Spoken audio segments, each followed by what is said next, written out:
Hi everyone! Besides my content around trains, I want this channel to also cover other topics related to technology, transportation and infrastructure. Today we're starting with a topic that's been all the rage around 2023. Nowadays the topic has died down a bit, but that is a good opportunity to figure out whether the concerns many had have come true or not. The topic I'm talking about is AI, by the way. I should probably mention that. But what exactly is AI and what do we count towards it? That's exactly what we're trying to cover in this video. Most of you probably already know ChatGPT. It has captured the media after its release in November of 2022, unlike a lot of other technology-related stuff. But AI is a lot more than just ChatGPT. To be precise, it's fields of computer and data science that focus on building machines that perform tasks like learning, reasoning, problem solving, perception and/or language understanding. As you can see, the definition is very vague, but we will get over some uses of AI in a short moment. Before though, what makes AI AI is to a big part that it doesn't use explicit instructions, instead learning from the data provided to it. So, let's get over some applications for AI. First of all, there are the chatbots like ChatGPT that I already mentioned. But this also includes the chatbots you may find on a lot of company websites. Combine that with some AI speech recognition and some AI voice generation, and you have a chatbot that you can talk to. If trained well, the chatbot could be a very decent first contact for customers. Another common application would be image and video generation, something you've probably seen on social media. But there are quite a few more applications for AI, some you might not even recognize. Firstly, there's image processing, with AI being able to detect certain illnesses, recognize people in an image and so on. This is also a kind of prerequisite for autonomous vehicles, which heavily rely on AI. Besides that, we have fraud detection, translators, robotics and the applications in gaming, like the characters walking around. Although the last one may or may not be actual AI, oftentimes being programmed to do the stuff it does. Let's now get to how AI learns. In machine learning, we first need to gather input data that can be used for training. For example, we want to train an AI to be able to distinguish between trams and trains. So, we get images of trams and trains and mark them. Next, the AI analyzes the data and identifies patterns that make a train and a tram a tram. It does it through trial and error. If we've used a neural network, the AI will now have a brain-like structure of nodes that is able to make predictions. So, let's test it. Okay, pretty correct so far, but it certainly will not catch all correctly, as it doesn't know the definitions behind it, instead going only by detected patterns. And that can mean that if the training data contains some marking on one set but not on the other, the AI will use this marking as a definition. So in short, the process goes like this: data collection and preparation, model and algorithm selection, model training, validation and testing, and last but not least, implementation and monitoring. When we talk about AI though, we mostly talk about text models, or more specifically, large language models. Common ones would be GPT from OpenAI, Gemini from Google, Claude from Anthropic, DeepSeek, Grok from xAI, or Llama from Meta AI. Or they're known by their chatbot name, ChatGPT, Google Gemini, Grok, Microsoft Copilot or GitHub Copilot. But as stated, these systems are not the only AI systems on the planet. Let's talk generative AI. Generative AI is a general term for all AI generating things. Who would have thought? It can do text generation, image creation, video creation or audio and music generation. And while in the past you could clearly tell whether an image was AI or not, in today's world, with newer and newer models, you can hardly tell at times. These functionalities are often already included in a lot of modern AI applications like ChatGPT, but can sometimes be standalone as well, like Suno for creating AI music. But AI is not all fun and games. There are many dangers, some more, some less, to society through the use of AI. Firstly, we have the lack of transparency and explainability. AI systems work in a way that is often a lot more intransparent than classic algorithms, making it hard for people to understand what the AI is doing or how it comes to the conclusions that it comes. The next risk would be the potential for job losses due to automation. AI generates new ways of automation that has the risk of making humans obsolete in some applications, although this is a topic that we will get to later in the video. More critical is the social manipulation of AI. AI can be used to easily create loads of content indistinguishable from real captures. This makes people believe stuff that is not real, or by knowing that things can be AI, makes people question what's real and what's not. Further, AI can be used to make social surveillance easier through methods like face recognition and pattern recognition.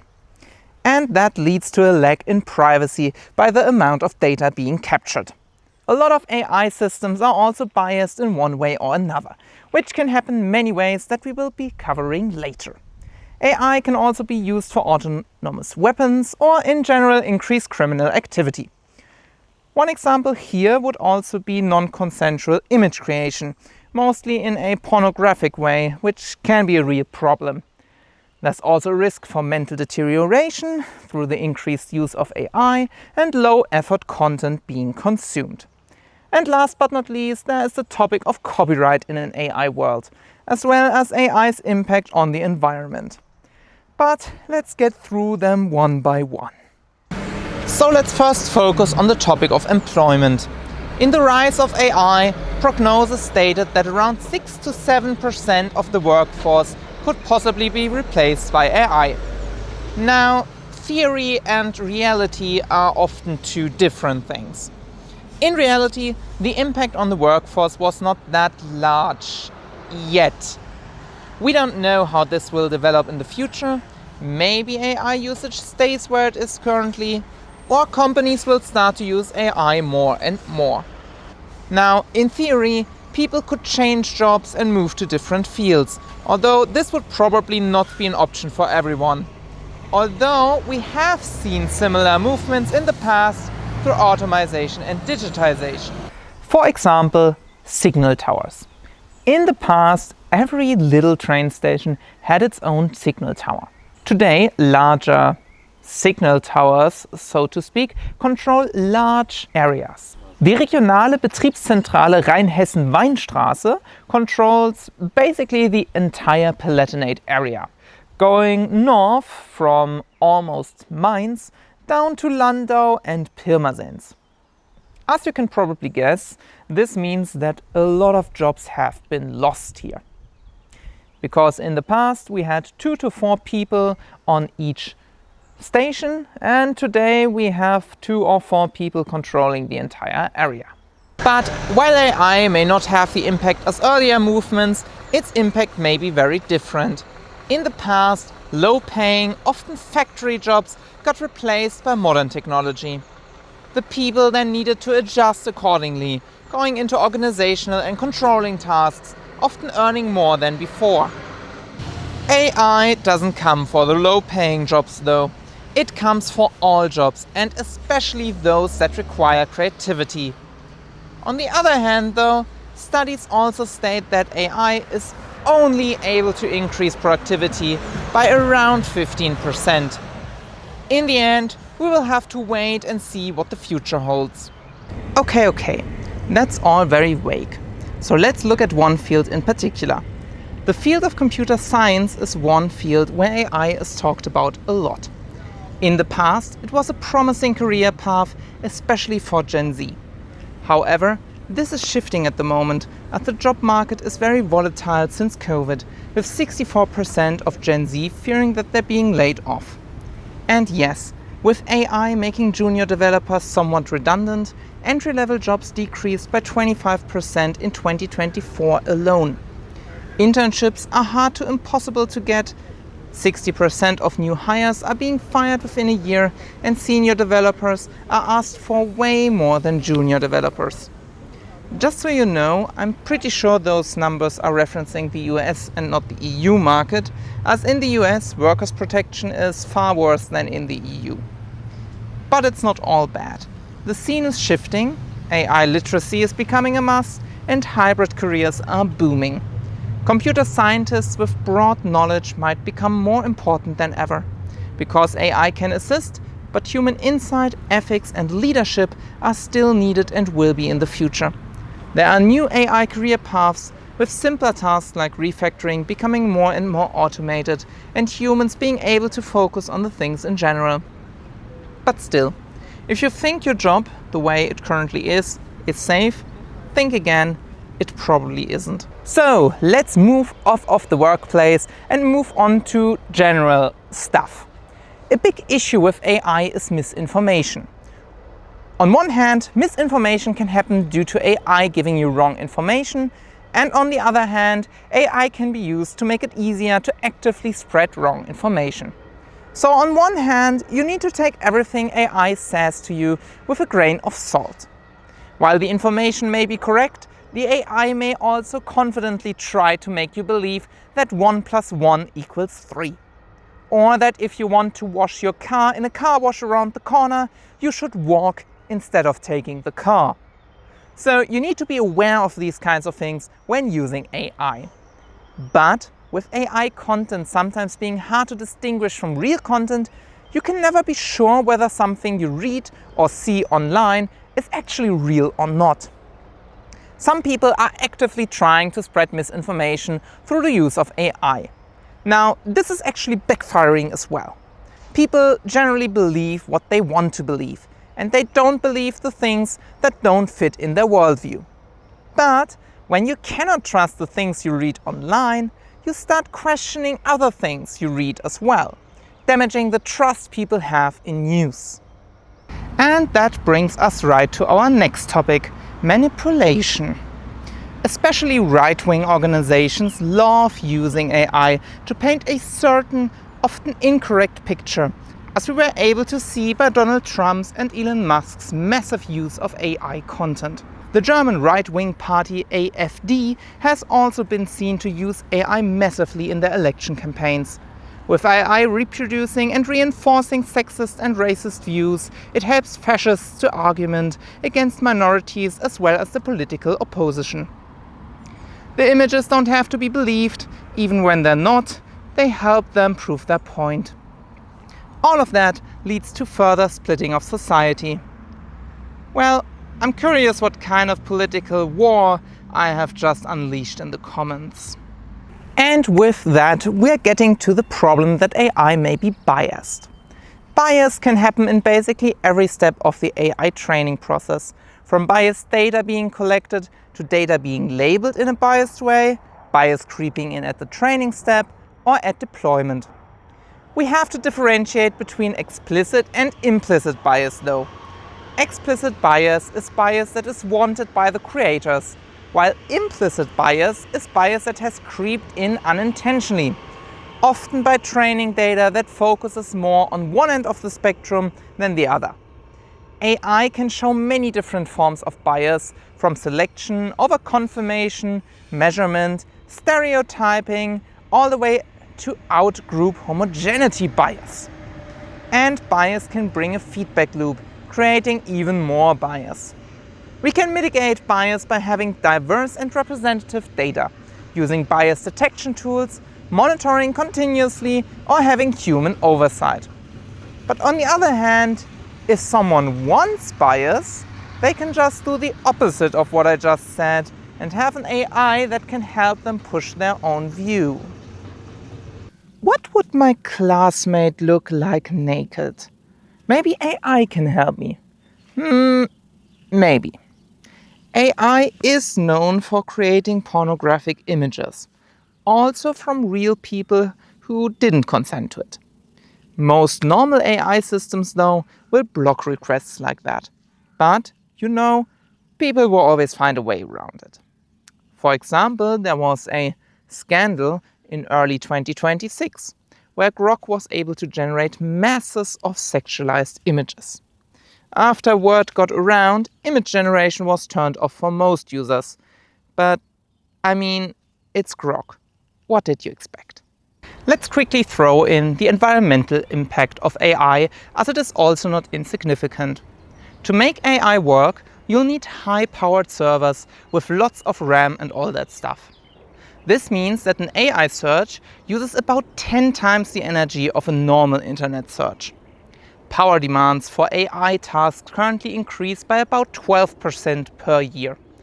Estimates show that power consumption in the US will be 130% higher in 2030 compared to 2024. That's more than double the current numbers. And you know what? The laws of physics tell us that energy cannot be created nor destroyed. So all that energy the servers need needs to go somewhere. And you know where that is? Waste heat.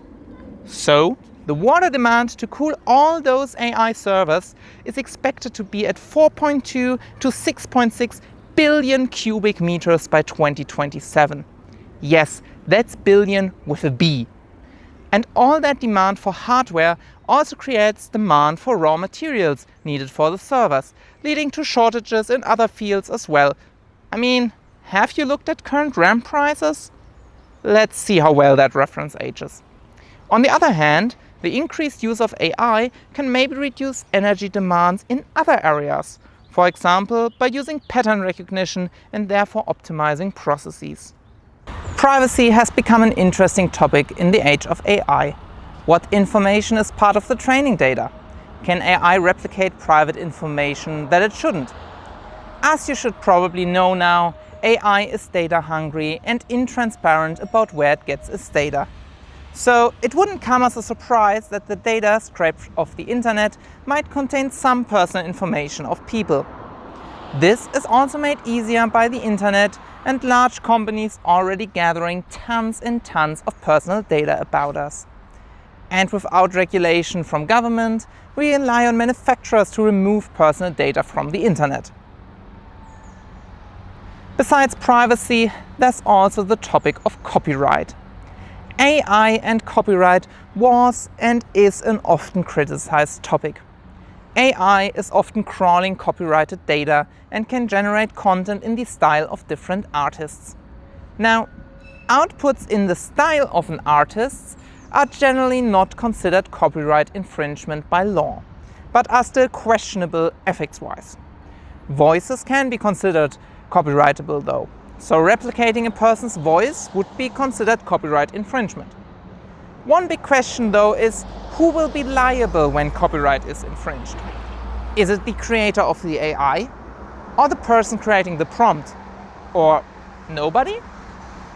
Personally, I would suggest making the person creating the prompt liable, as making the companies behind the AI liable would create a legal mess probably. But on the other hand, big companies like news organizations now have contracts with the large AI brands to allow the AIs to scrape their sites legally. Lastly, let's talk about the topic that you probably have already noticed if you're somewhat active on social media. And since you're watching this video, I will just assume that you're using social media at least to some degree. What I'm talking about is so-called AI slop. AI slop is a kind of low-effort, low-quality AI content, often with human-like characters and simple storylines. Social media is getting flushed with this type of content at the moment, so it's very likely that you've come into contact with it already.